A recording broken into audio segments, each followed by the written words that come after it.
नमस्कार दोस्तों, स्वागत है आपका फिर से टीएस हिंदी एकेडमी में। और जय हिंद, राम राम, सत श्री अकाल, जय भारत। तो दोस्तों, बात यह है कि डीएससी जो नोटिफिकेशन रिलीज़ हुई है, चाहे पोस्ट बढ़ाए या ना बढ़ाए, सरकार से कोई लेन देन नहीं। तेलंगाना डीएससी टीआरटी में स्कूल असिस्टेंट में जो सिलेबस हिंदी के मुताबिक है आपके लिए, हिंदी की सिलेबस वो है ये कवि लेखक रचनाएँ। और इसके साथ साथ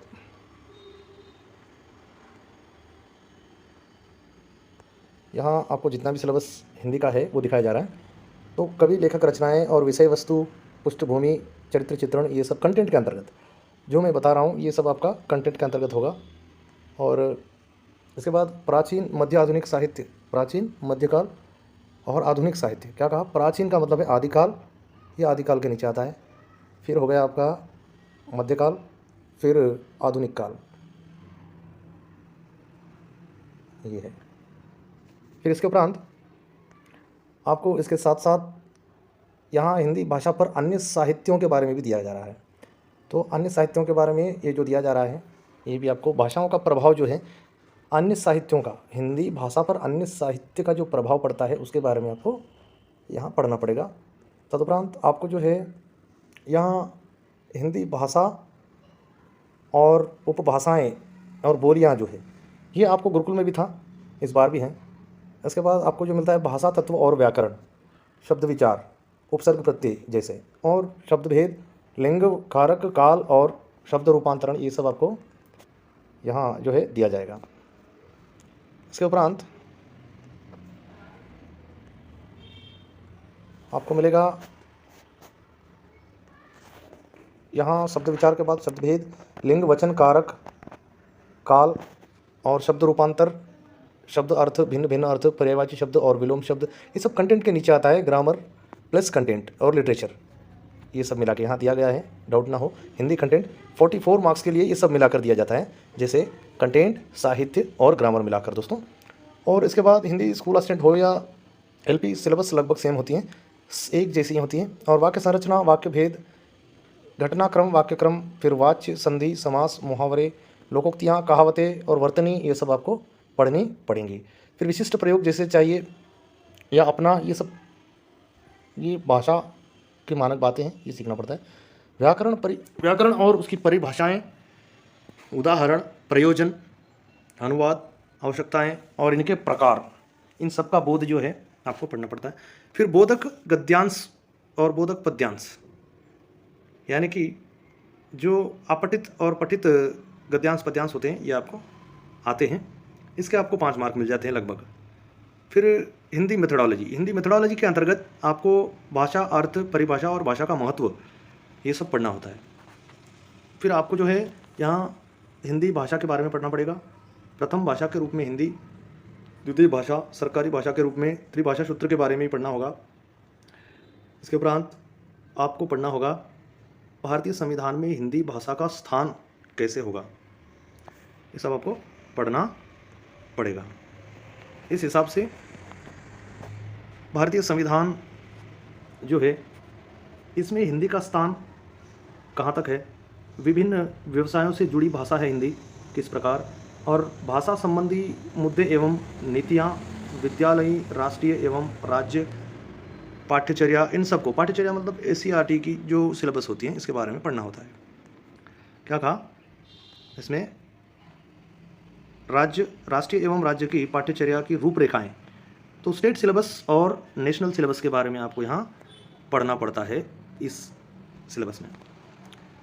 फिर इसके अंतर्गत आप जो भी पढ़ोगे, हिंदी भाषा शिक्षण और प्राथमिक, माध्यमिक और उच्च माध्यमिक स्तर पर हिंदी का उपयोग कैसे है, जैसे हिंदी शिक्षण के उद्देश्य और हिंदी शिक्षण की विशेषताएं और हिंदी भाषा शिक्षण की मान्यताएं और सिद्धांत।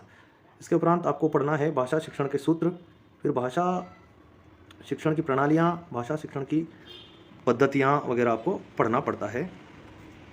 इसके उपरांत इस प्रकार भाषा शिक्षण की पद्धतियाँ और विशेषताएं भी आपको पढ़ना पड़ेगा। भाषा शिक्षण में भाषा काउंसिलों के बारे में जो पूछ रहा है, ये सिलेबस में सुनो बोलो पढ़ो लिखो जो होता है ये भी हैं, पर भाषा की जो ध्वनियाँ होती हैं उनके बारे में भी भला आपको अच्छी तरीके से पूछा जाता है। जैसे शिक्षण में भाषा काउंसिलों का महत्व कैसे होते हैं, महत्व कैसा होता है, इसके बारे में बहुत ही उच्च तरीके से पूछा जाता है। ये इसके उत्तर सभी को नहीं आते हैं, जैसे सुनो बोलो पढ़ो लिखो आपको दिया जाता है, यहाँ सुनना दिया है, बोलना, पढ़ना और लिखना। ये आपको बच्चे की साइकोलॉजी पर डिपेंड करके पूछा जाता है। इसको साइकोलॉजी कम हिंदी पेडागोजी समझिए आप। इसमें सुनना होता है तो ध्वनि, श्रवण और पारस्परिक जो है वाक संबंध होते हैं, इसके बारे में पढ़ना पड़ता है। फिर बोलना होता है शब्द उच्चारण की गति और शब्द उच्चारण के बारे में। फिर वाक यंत्र जानते हैं आप, जैसे इंसान के मुख में अंदर की तरफ से जो आवाज़ आती है, उच्छ्वास निश्वास के आधार पर जो इंसान बोलता है, इसके आधार पर होता है। फिर इसके उपरांत आप लोगों को पढ़ने के बारे में जानना है। पढ़ना अर्थात वाचन, इसमें विशेष रूप से सुस्वर वाचन होता है और विशेष वाचन अनेक प्रकार के इसमें, जैसे सस्वर वाचन, अनुकरण वाचन, फिर इस प्रकार के कई वाचन हैं, 4-5 तरीके के, तो आपको ये सब पढ़ना पड़ता है। फिर लेखन के बारे में देखिए, जैसे लेखन के महत्व, नियम, विधियाँ, प्रकार, अक्षर विन्यास, इन सबको भी आपको अच्छी तरीके से पढ़ना होगा। तदुपरांत शिक्षण उद्देश्यों का वर्गीकरण जो है, इसमें पाठ योजना, फिर व्याकरण, रचना पत्र, पत्र लेखन, इकाई योजना, सूक्ष्म शिक्षण, पाठ्य योजना, शिक्षण उपकार, ये सब आपके आते हैं। पाठ्य पुस्तक में जो है ये बड़ा इम्पोर्टेंट है। पाठ्य पुस्तक के बारे में आपको पूछा गया है इससे पहले भी, तो इस पाठ्य पुस्तक के बारे में आप ज़रूर जानें। और पुस्तकालय, पाठ्यक्रम, फिर यहाँ सहगामी क्रियाओं के बारे में भी दिया जाता है, तो ये सब पढ़ना पड़ेगा।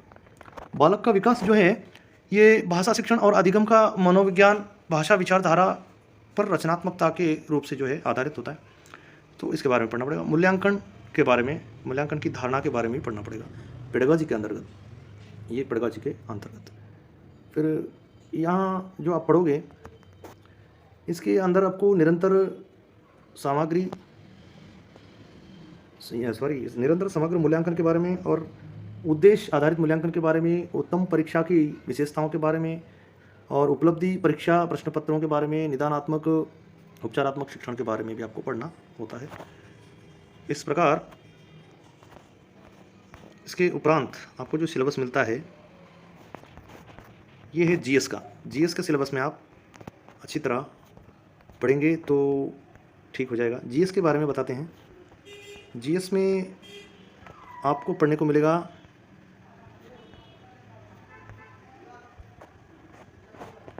पार्ट 1 के बारे में, यहाँ बता रहा हूँ, जनरल नॉलेज। जनरल नॉलेज के बारे में आपको historical development of education in India, ये तो आपका पार्ट 2 हो गया, तो पार्ट 1 यहाँ है, general knowledge and current affairs. General knowledge and current affairs ये बातें हैं। जनरल नॉलेज और करंट अफेयर्स, इसमें आपको नदी व्यवस्था ये सब और पर्वत, भौगोलिक भारत के अंश अलग अलग तरीके से पढ़ने होते हैं। और फिर इसके उपरांत पार्ट 2 में जो है ये पर्सपेक्टिव एजुकेशन के बारे में है, यानी यह बहुत ही मूल्यवान शिक्षा है जो प्राचीन शिक्षा और आधुनिक, मध्ययुगीन और वैदिक कालीन सभी शिक्षाओं के बारे में यहाँ बताया जाता है। जो शिक्षा के समर्थन में जो विषय हैं भारत में, जहाँ तक एजुकेशन पॉलिसीज बदलती आई हैं, इसके बारे में होता है आपको पर्सपेक्टिव एजुकेशन, ये पढ़ना पड़ेगा। और इसके उपरांत फिलोसॉफिकल डायमेंशंस ऑफ एजुकेशन कहा, तो ये सब आपको पर्सपेक्टिव एजुकेशन के नीचे ही आता है। फिलोसॉफी एंड एजुकेशन, फिर यहाँ ये पूरा सिलेबस उसी का है, तो इसमें आपको ज़्यादा मार्क नहीं है, इसके लिए 10 मार्क है, परंतु सिलेबस ज़्यादा है इसकी। ये आपको पर्सपेक्टिव एजुकेशन भी हिंदी में मिल जाएगा, पढ़ना पड़ेगा। चाइल्ड डेवलपमेंट एंड लर्निंग, ये भी उसी के नीचे आएगा। चाइल्ड डेवलपमेंट एंड लर्निंग और पर्सपेक्टिव एजुकेशन दोनों मिला के 10 मार्क। उसके साथ साथ आपको यहाँ इम्पोर्टेंट बात जो है दोस्तों, एनसीएफ के बारे में आपको ज़रूर पढ़ना पड़ेगा।